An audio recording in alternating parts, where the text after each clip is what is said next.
So you would say, Doug, then I'll ask, historically, then you think that there has been a misclassification of some stories as hero's journey, which are not. I wouldn't. I would hate to say that like it's been misclassified. What I would say is, with only one model to draw from, we're going to fit everything through that model and say it works or it doesn't. And that caused problems for me, for example. But with this other model I have now, when I'm watching a story, I have the second model to draw from or to classify what's going on. So what I think will happen, what I hope will happen, is that people will rewatch a movie and be like, actually, that reminds me a little bit more of the Heroine's Labyrinth. And they can look at the criteria, they can compare it. And just like we do naturally right now with the hero's journey, they'll see that some things will fit into the Heroine's Labyrinth better than the hero's journey. And the reason I'm happy about that is because I feel like because the hero's journey has been the only model to draw from, and it doesn't always work, people attack it. And I feel like they're attacking it in some cases errantly. It doesn't need to be attacked. We just didn't have anything else to compare it to. So I feel like the Heroine's Labyrinth, at least for me, gave me a second litmus test that a lot of stories will fall into.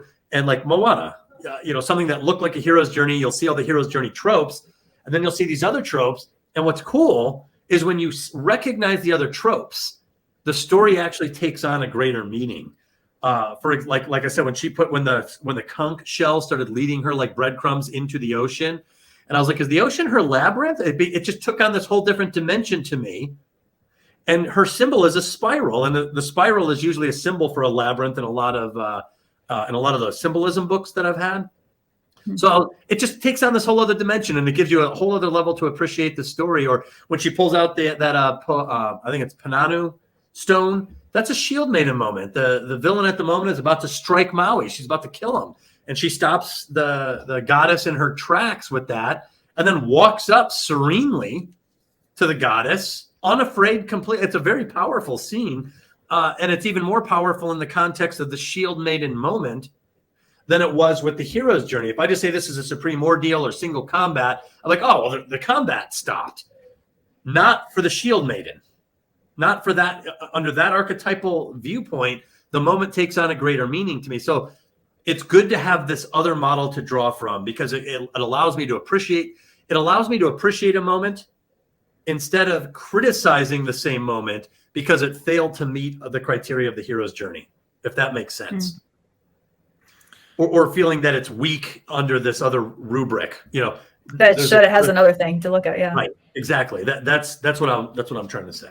You see, he was in the chat. I just noticed that. Hello. Hey, Cameron. Cameron's in the chat.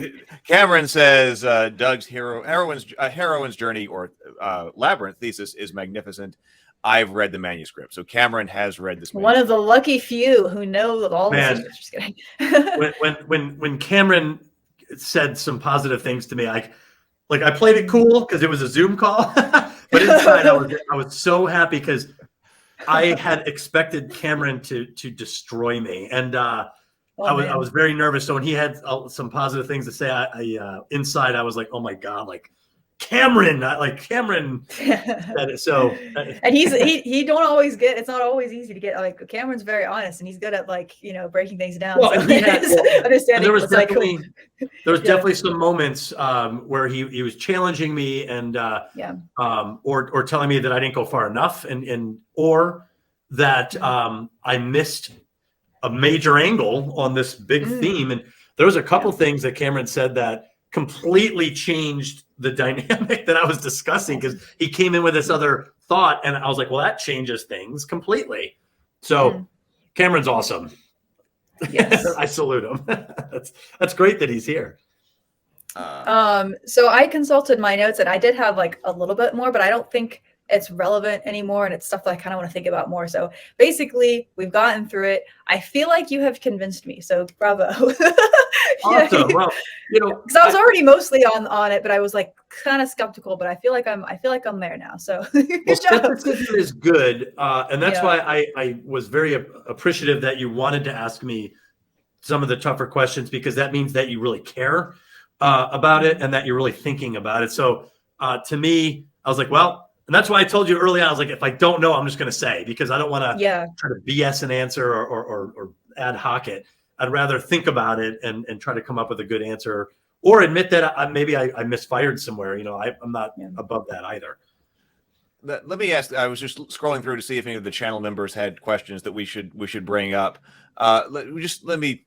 This, I don't want to spiral too out of control, but let me bring up what James said, because we may have already addressed this to a certain point, talking about mixing things. But James does ask: is the Minotaur necessarily a structural element, or is it a villain archetype that can be used across a variety of stories? I think it's a little bit of both. I think it's structural in the sense of how the villain is.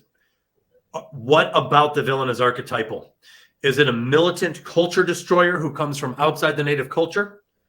Or is it a member of the native culture who has to, by design, structurally speaking, is this villain someone that must be socially acceptable to the masses while hiding a tyrannical side? So to me, the Minotaur is by nature structural. And if you think about the Minotaur itself, half man, half beast. The Minotaur in mythology is a cursed creature.